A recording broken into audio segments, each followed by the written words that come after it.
All right, I think we'll just get started and people can come in as we go. So I'm just going to introduce myself really quickly. Hi, I'm Christina Reynes. I'm the Operations and Programs Manager here at ARI, and I'm really excited to be here with both of these amazing people. So I'm going to start out with just a little bit about ARI, and then I'm going to do bio introductions, and I'm going to let them lead the way for this conversation. So Artists in Residence in Everglades ARI is a 501c3 non-for-profit operating in Everglades National Park and the greater Miami area. We believe artists are essential problem solvers who can reveal new solutions for social and environmental change through their artistic storytelling. ARI supports a paid month-long immersive residency for artists in the park to explore and the intersection of the arts and the environment. So here today we are highlighting T. Elliott Mansa, who is our current October 2023 fellow.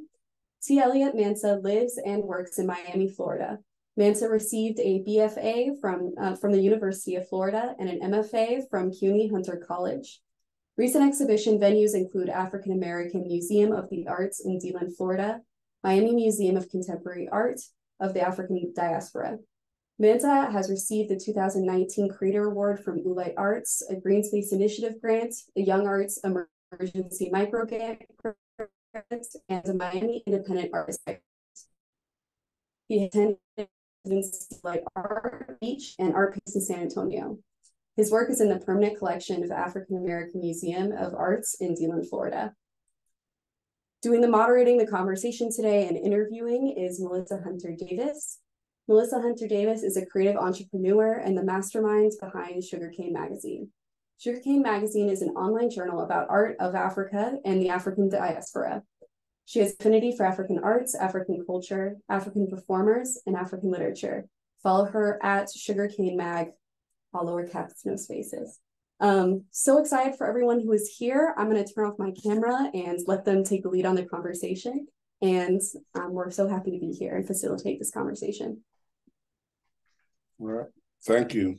Thank you. Thank you for the introduction. So I'm going to tell you like a part of a secret, but not a whole secret, because I had to sign an NDA.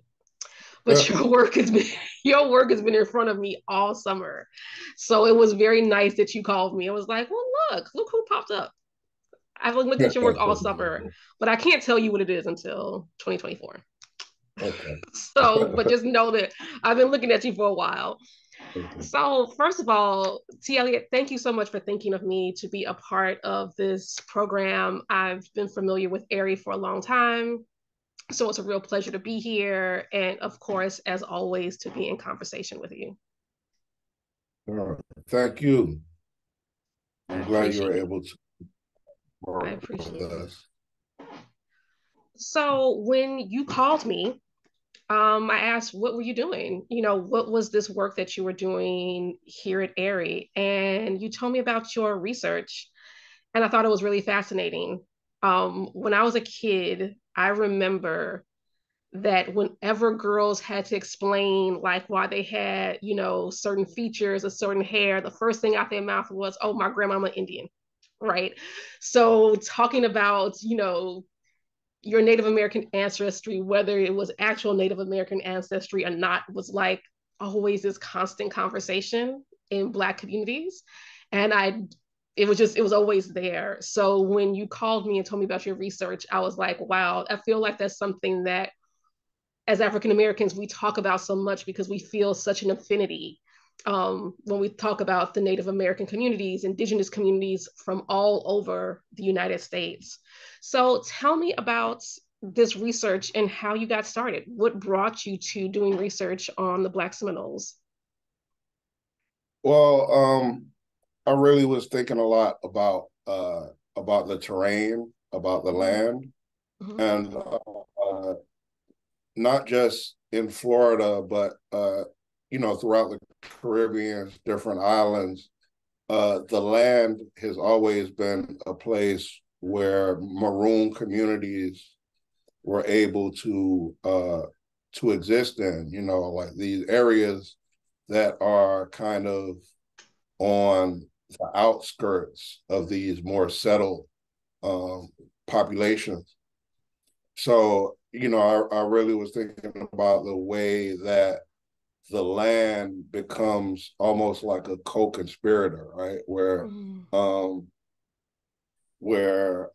even strategically, the land is a place where you can retreat, also where you can surround and attack from, in these kind of really new ways of military tactics. But no, I mean, it was something that I didn't know much about. And during the time I've been here, I was really able to kind of take a deep dive into the research. And it's both fascinating, but also somewhat sad, you know. Right. So I have to agree because I was doing some of that research as well. And just to kind of give our viewers an understanding of Black Seminoles, can you explain what you've learned from your research about them?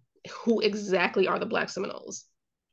Well, it was kind of this regional kind of maybe powder keg might not be the right word for it, but there was one side of the Georgia-Florida border where brutal slavery was happening, and then on Florida, Florida was a Spanish colony, and slavery was not slavery was forbidden. So it was it was a free land. So it was known through the region that you could, if you could make it into Florida, then that was you would exist as a free person. So there began to be an influx of people that were running away from plantations in Georgia and were coming into Florida. And when they came to Florida, they began to kind of interact with the Seminoles, and it was a situation where they were able to be kind of embraced by the Seminole, and also began an interaction that would end up being centuries long, relationship. Mm-hmm. And they fought with the Seminoles, and when the Seminoles fought to maintain their presence. Yeah. Well, kind of what happens, the Southern planters were always kind of thinking about, they always perceived things as like a threat because they never wanted to be in a situation where their slaves were either tempted to rebel or were tempted to run away. Right. So this idea that these people that they still consider their property, right, were thriving, this distance away, infuriated the Americans in the South. It just drove them crazy, right? So also, the Black Seminoles were defending that border. So not only were they thriving as free individuals, but they were also armed. So this was another layer to what really was infuriating, this idea of Blacks as an armed militia, So all of these were threats, and they felt like it would inspire resistance amongst the enslaved population. So and I had no idea about it.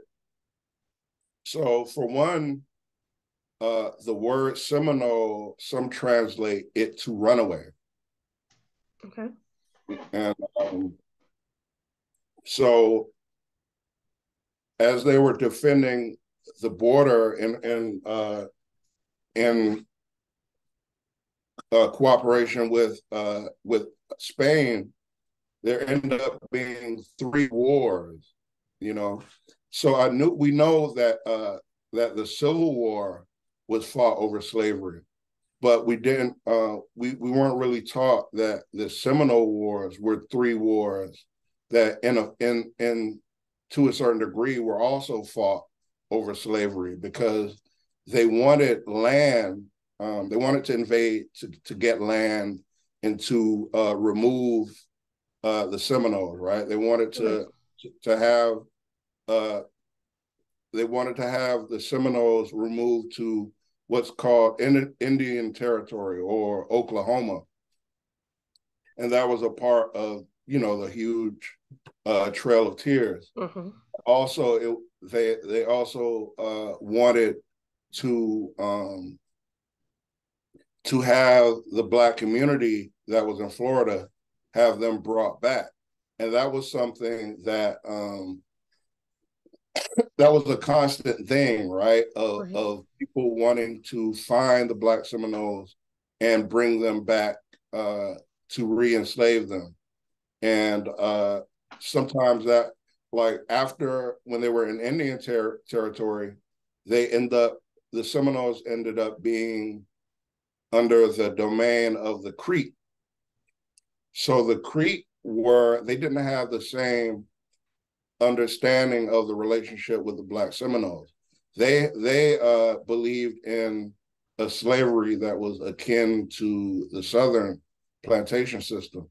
And they also had relationships with the Americans where they would either sell them back to the Americans, or they would treat them just as brutally. So there was always this this situation where freedom was under threat constantly, no matter where they were. And so your choice to consider these communities sounds like a conversation about freedom and being able to take your about freedom. freedom. Well, about freedom, also hope. Hope was something that stood out to me, you know, because in all of these arrangements, or even from the beginning, in order to run away, you had to have hope in order to survive the process. So you were leaving under the threat of violence. So there was the hope that freedom would be the end result. Right. So there was the promise of freedom, but also hope. And often that hope was tied to land, right? Because we're talking about a pre-industrial society. So so land, you know, you had to have land in order to provide for your people, for your elders, for the children and women, and that was something where there was always that hope for the land, but wherever they were welcomed, it was always in condition, because the Black Seminoles were great fighters. Yes. So it was always situations where they would defend Florida against the Spaniards, or they ended up defending Mexico against slave raiders and against other indigenous raiders that were raiding the ranches. So there was always the thing of, we're willing to fight for you, aside you, we need, in exchange, we need land. And so there was always this hope for this land. And unfortunately, they didn't always have the best when it comes to, I don't want to say the negotiations, but when it comes to their partners, they didn't always have partners that followed through with the promises that were made. So there will always be a situation where no one could find the treaty, you know. So if there was especially what ended up happening with the American government is that the American government, in order to bring the Black Seminoles back from Mexico, they promised them land, and there was they couldn't figure out what they were going to do with these people because they were there on these forts, you know, and they had to have provisions for them. Mm-hmm. So there's a point where people are like, look, we can't feed like hundreds of people on this base, you know.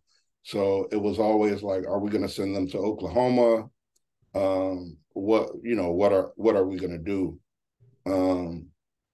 And that just ended up eventually where they just completely just kicked them off of the bases without providing, because the Seminole in Oklahoma, they didn't want them after they left. After they felt like you guys left Indian territory on your own and went into Mexico, so you forfeited any claim to the land. So they didn't want them back, which was pretty sad. They also had family that was still there. So a lot of them kind of, even though they weren't wanted, they went anyway because they could just go and be absorbed by these Black Seminole that were in Indian territory. So it was always this ongoing thing of the pursuit of freedom and this hope for land. You got kicked out, right? And so when we talk about this in relation to your research, when you take this, what do you see coming next from it? So we talked about hope, we talked about freedom, and those are some of the things that you see. How will this then, turn into that next project? What are you thinking of with this information that you've learned? Well, it's one of those things where it's a process that I go through, right? Where there is this incubation period that follows this research, and that's something that no matter what new project I'm working on, there's a certain amount of research, certain amount of reading, and then I have to think about visual ways to tell these stories, you know. So that's, I've been thinking about it because from the research I've been doing, it seems like it's going to require a new way of art making, because the work I'm doing right now is specific, and all of the choices I make in my art tell us a specific story. To tell this story. So that's going to take some time in the studio of just kind of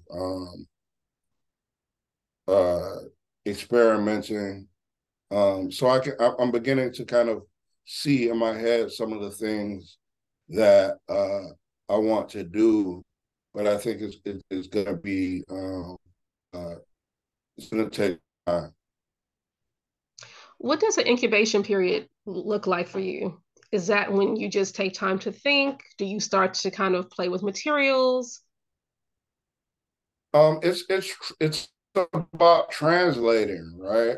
It's about the ability to tell a story in a visual manner, right? So it's this process of thinking as text.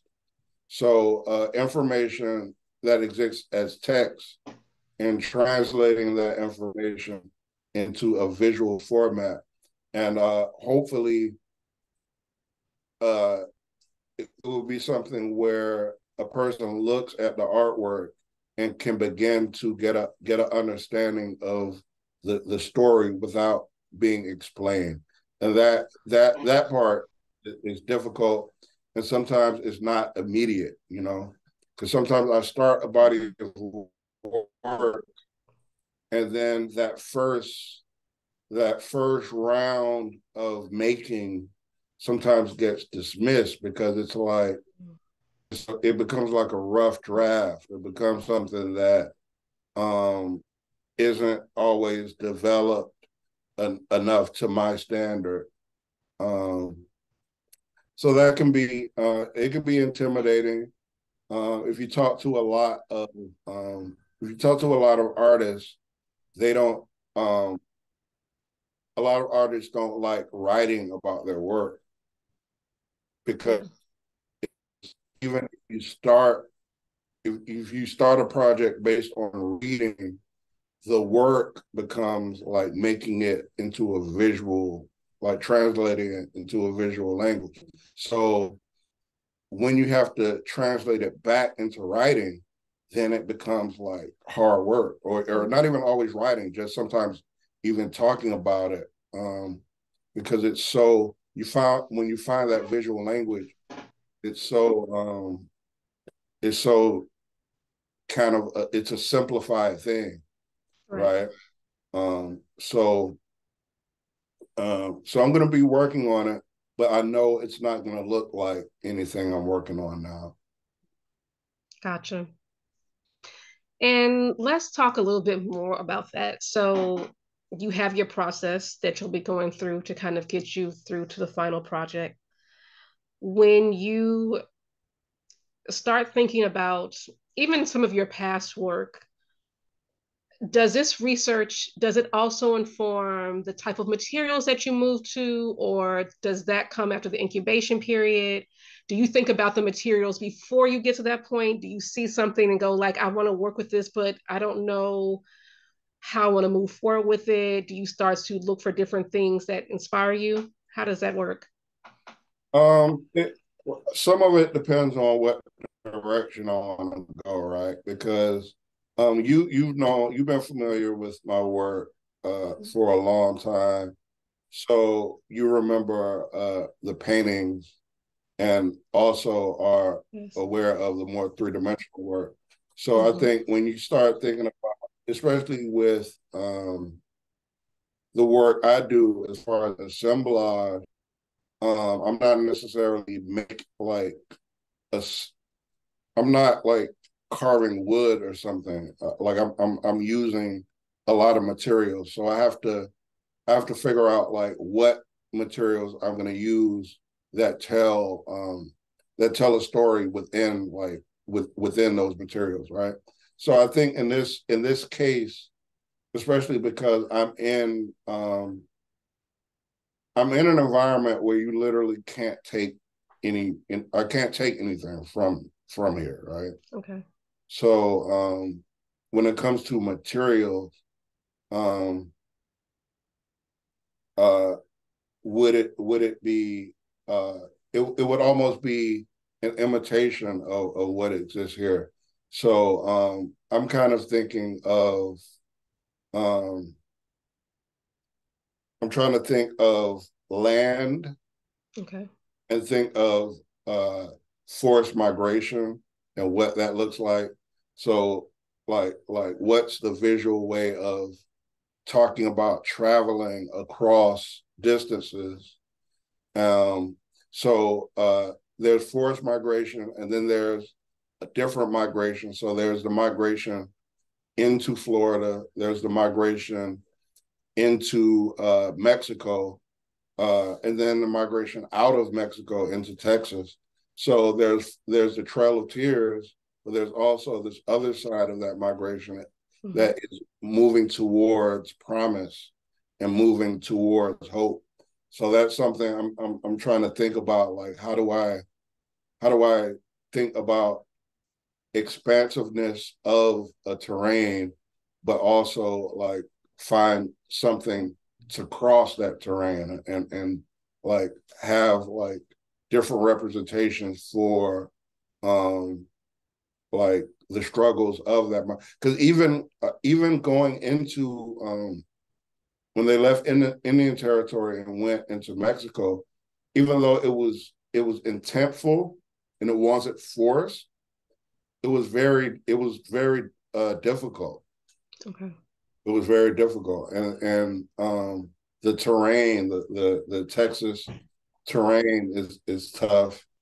Because you've got like if you got wagons and you're trying to, if you have to cross rivers, or if you have to go through I forgot what they're called, but like um the areas that are rocky, and a lot of stuff that has to be carried and taken off, but like putting things on to taking them off the wagons and building like things to cross the water. It was and then there are times where you couldn't get water.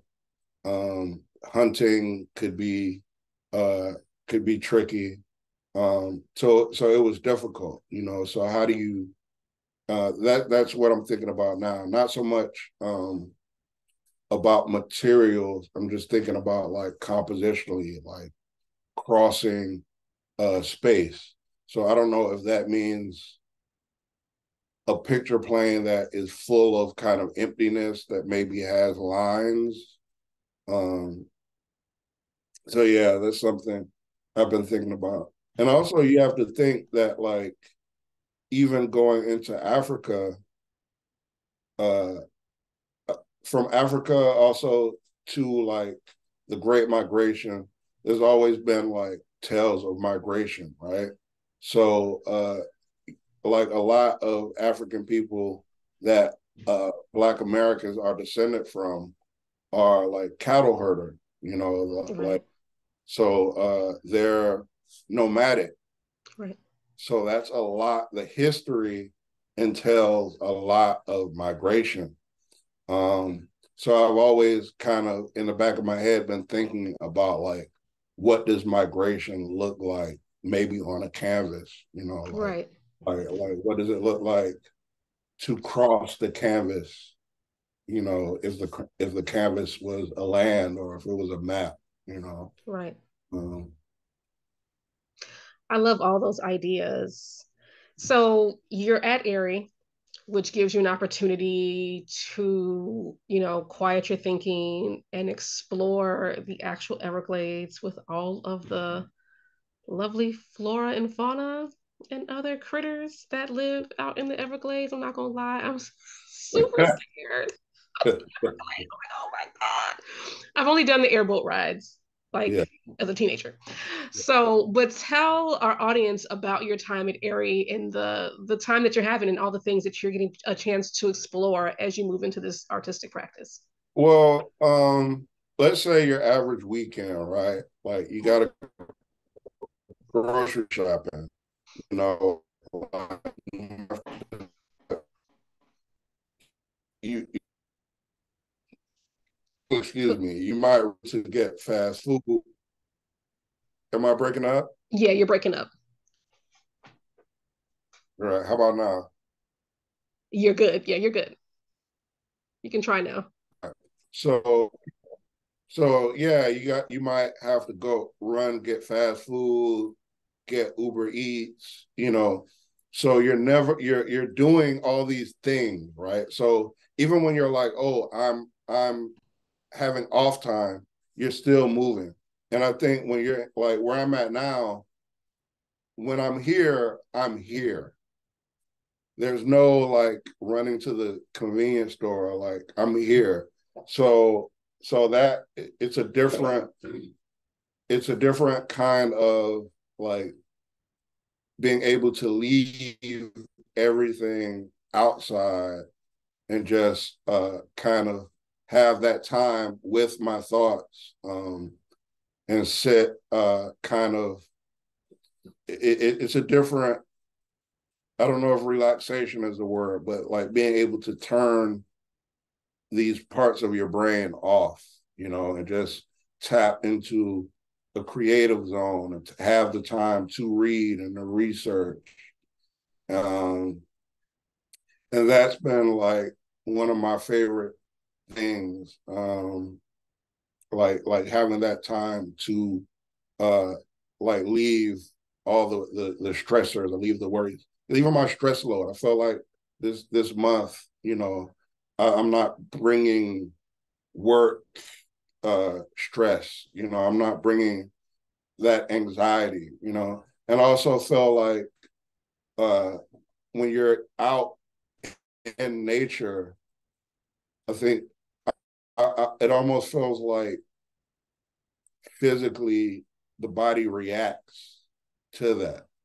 Where you've got the sounds of the wind and that sway in the wind, and the air is a certain way, and it's just a really pleasant time of year because we're right in between like summer and fall. Yes. So it's not like it's not oppressed, right? Um, so yeah, I really enjoyed it. The time went by a lot quicker than I anticipated. Okay. So did the Well, I land heard out in the alligators. Ever? Oh, I'm sorry. Go ahead. No, I saw my first alligators today. Was he just like sunning or was he moving along? The first one was just kind of like The first one. underneath Okay. a bridge, right? So I don't think he was sunning, but just kind of like really just like isolated and kind of just there. And then the second one, I think I think you would say it was sunning because it was like it looked like it just crossed a street and was entering into the water, but like it hadn't really fully entered the water. It was just like sitting there, you Oh my know. God. So yeah, it's one of those things that like it exists in your mind like a certain way, and I think the reality is different. Like the fear-inducing kind of idea of what like the Everglades are. And I think fear is healthy because fear keeps you Okay. safe. I think Good. a lot of that fear keeps you safe. Fear is good, but I don't think fear isn't the best. Like um, it isn't good at describing things. It's not good at describing reality. It's good at like creating anxiety for you, you Mm-hmm. know. But it's not always as describing the things as they actually are. So seeing the alligators, I'm like, oh, they're minding their business. They're not like ready. It's not like a video game. You pass a thing and it's ready to chase you down. Right. Um, I'm happy that you had that wonderful experience for me, T. Thank you oh very yeah. much. That is how I will have it through you. But did the Well, land in did the land inspire the research, or did the research inspire the residency request? the land inspired the research, but I always it was like it wasn't me being in the land. I was already thinking about the idea of the land, because I think of like even in like South Carolina, you know, or you think about like Wade and the water, like Yeah. swampland is strategically it keeps the dogs off you when you're being hunted, So land is tied to liberation. So thinking of that um, made me want to do this research. But I also got a chance to. We did a wet walk the other day, so it was good to actually be able to like walk through the slough uh, Mm. and just actually like walk with water like up almost to your waist. Wow. And that is something that our ancestors had to walk through. There was a gentleman who did research for his PhD I think the entire study is available online, but somebody, I believe, published a snippet of it, and I was told that that snippet was really all you needed. And they were explaining when African Americans escaped, that there were certain places that they were going to out in the swamps, and people trying to figure out like how did they make it through swampland.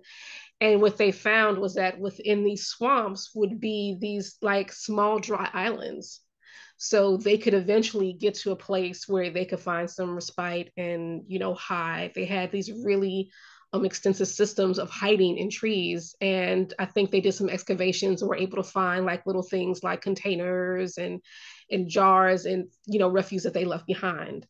So even taking that walk through that swampland was that swamp was a walk that many of our ancestors took to freedom. And even within all of that muck, they were able to find a place that they could rest Mhm. as they move on through their journey. So that must have been an incredible experience. Yeah, it is. It is an incredible experience, and it's also like imagine, imagine your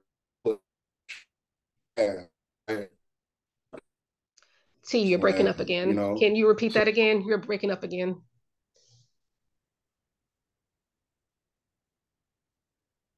all right, No sorry problem. about that. No, I was saying that like being yeah, I was just checking this other screen. But being people that are in search of a land or people that are in like dealing with agriculture, um, this land might be something that you have to think of differently than what you might be used to, you know. And that was a common experience too, where you know they're searching for land, but like that land may not always provide what you need it to provide. Right. So where do we go from here? So you've taken your time, you've had an incredible month. You start your process. Do you just go back to the studio and begin? Do you file this with area residency and go on and develop a different idea and decide what you want to focus on for the future? It's really tough, right? Because um, I've always got like multiple things that need to be done, you know. So like ideally I would have like this time that I could create this new body of work. Um I've got a show coming up. I've got another residency coming up.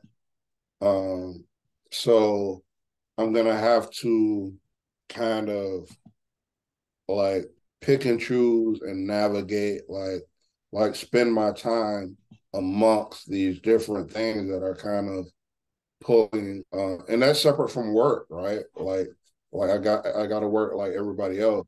So trying to have that studio time and spread it out to work for my next solo show, trying to get ready for this next residency.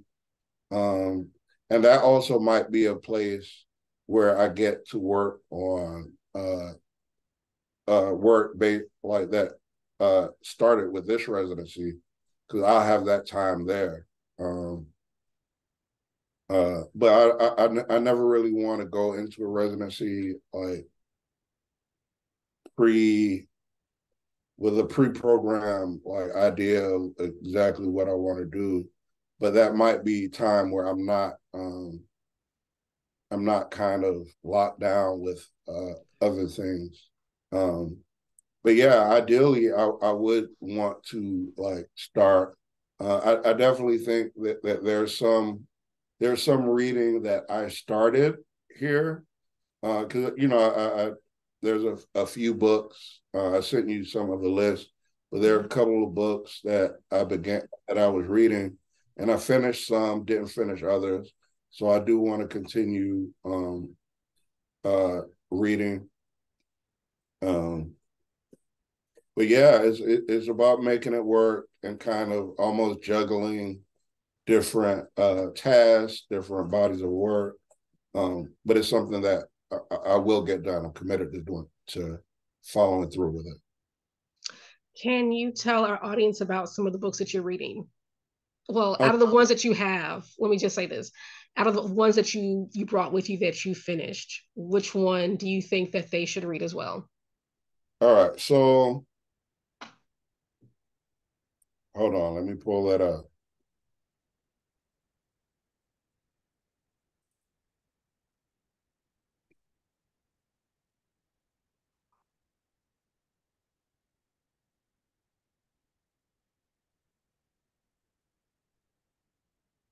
All right, so the one book that I kind of got the most one is by Jeff Gwynne, and it's called Our Land Before We Die, the proud story of the Seminole Negro. And what he did was he traveled to Texas, and he talked to the descendants of the Army Scouts, right? Because the Black Seminole they were skilled at being able to look at the land and determine, like, look at the land and determine. Sorry about that. It's okay. So they're able to look at the land and figure out like how, like, where were I want to say enemy, but like that's really, I don't know what that means in that territory, because everyone's got their own agendas and cross agendas. So they were good at scouting. They were good at figuring out where people are camped based on the horse trails, based on what was left behind. So they were good at that. They were also good fighters. So they were kicked off of the Army forts. So they still live in the communities that are very close to the forts. So what happens is that their history was told by the storytellers. So some of the elderly people were children when they were on the fort, right? So you got the older storytellers, and you got some of the next generation of storytellers. Right. So the author found these descendants, but he came at a point where the storytelling tradition was beginning to die off, and the young leadership didn't really know all of the stories, right? So as you read the book, you're reading the story, but you're also aware of the people that the story came from. Right. So it's as you're reading the book, it's almost like the story of the book being written. So that was an interesting perspective. And it also, you go in kind of aware of where this story ends. And it kind of, some of it is sad, even amongst, because you got people in the Bahamas, people in Mexico, people in Oklahoma, on the reservations. So the stories, there's different endings to the story. And people that are trying to get the youth excited about this history, because like any youth that live in a small area, they want to leave. Right. You know, they might want to go to college, move away to better their situation. So you got a lot of people that are leaving uh, leaving these areas. But luckily, you do have like this series of historians that are coming in and doing this writing because that's filling the gap for some of that oral history that we're kind of missing out on. Right. I love that. Thank you so much for sharing that with us. Before Yeah. we go, can we expect to see your work anytime soon? Do you have any exhibitions coming up?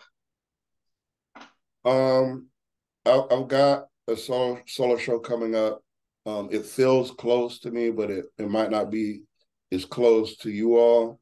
But it's going to be in February Okay. at LNS Gallery. Oh, great. So we're still in the final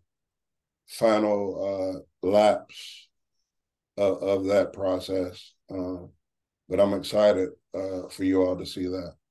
Okay. All right. Sounds good. Thank you so much for your time. Yeah. Oh, I unmuted myself. Before we go, we have a few questions from the audience. I think we have time to answer one or two. We just had one that said that you mentioned hope, freedom, and migration as words, themes that come to mind regarding the Black Seminoles. What other themes and words are you recognizing in your own research? I mean, those were some of the themes I think that came up, right? Because like that hope part, they were able to deliver. They were delivering on what they agreed to, even when they didn't. When they never got what was promised to them, but they were able to do their work in the hopes that things would work out, you know, and things didn't go kind of the way that they would work. Um, let's see, what are some of the other things? I think also this idea of identity being a little more porous. Um, so uh like some of the belief systems, there was some Christianity, there was some of uh beliefs that were shared with the Seminole, and then like some of them are viewed as Black, some are viewed as Indian. Um, but they also they lived with decisions that I feel were tied to their Blackness. Um, and that excludes the Trail of Tears, right? Because they had to suffer that. And that was something that they had to share that experience as Native people, right? But I think the way that they were viewed by the Seminole, sometimes I think their Blackness interrupted that kinship because they were kin, but they were also seen as Black. So I think the ideas that we have as far as like what we think of as Blackness isn't it's not a fixed thing. It's something that is flexible. But with that being said, there is like the anti-Blackness that no matter what kind of Blackness you represent, that that shifting, that creating of new forms of Blackness is not really a protection from the kind of racism that that we have to face in the world. You know, let's see.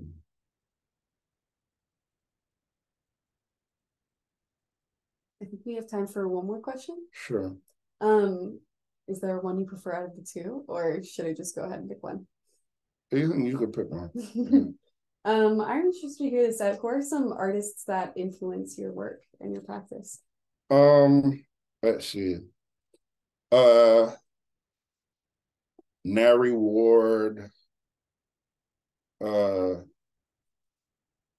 that it's come up, my brain is kind of drawing a blank. But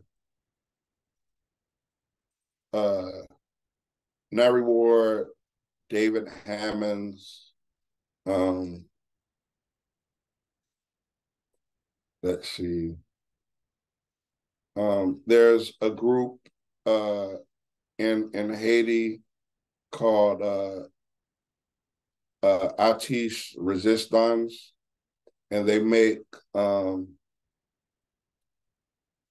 work that is also assemblage. Well, it's a mix of like hand carved elements, but also elements from like industrial materials. Terry Atkins, that's a name I was trying to think of, but Terry Atkins. So everyone I name, these are artists that are taking material. They're taking found materials and they're transforming them and making new things. So those are artists who have influenced my work and kind of give me an example of what is possible, even when I may go down a different path, but it's good to see what other people are able to present with a similar way of working with material. Well, I just want to say thank you so much to both T. Elliott and to Melissa for this amazing conversation. To introduce myself again, if you weren't here in the beginning, I'm Christina Arenas. I am the Operations and Programs Manager for AIRI. Thank you both. You can find Melissa at Sugarcane Mag, T. Elliott Mansa. Your Instagram handle is just your name, right? Yeah. Straight across. And please follow us on AIRI Everglades. Not two E's, just straight across. And on our website, make sure to visit Everglades National Park. It's starting to get nice and cool again. And sign up for our newsletter to keep up for more events like this, especially as we're coming into Art Week in the coming months. So thank you both, and thank you everyone who came and joined us today.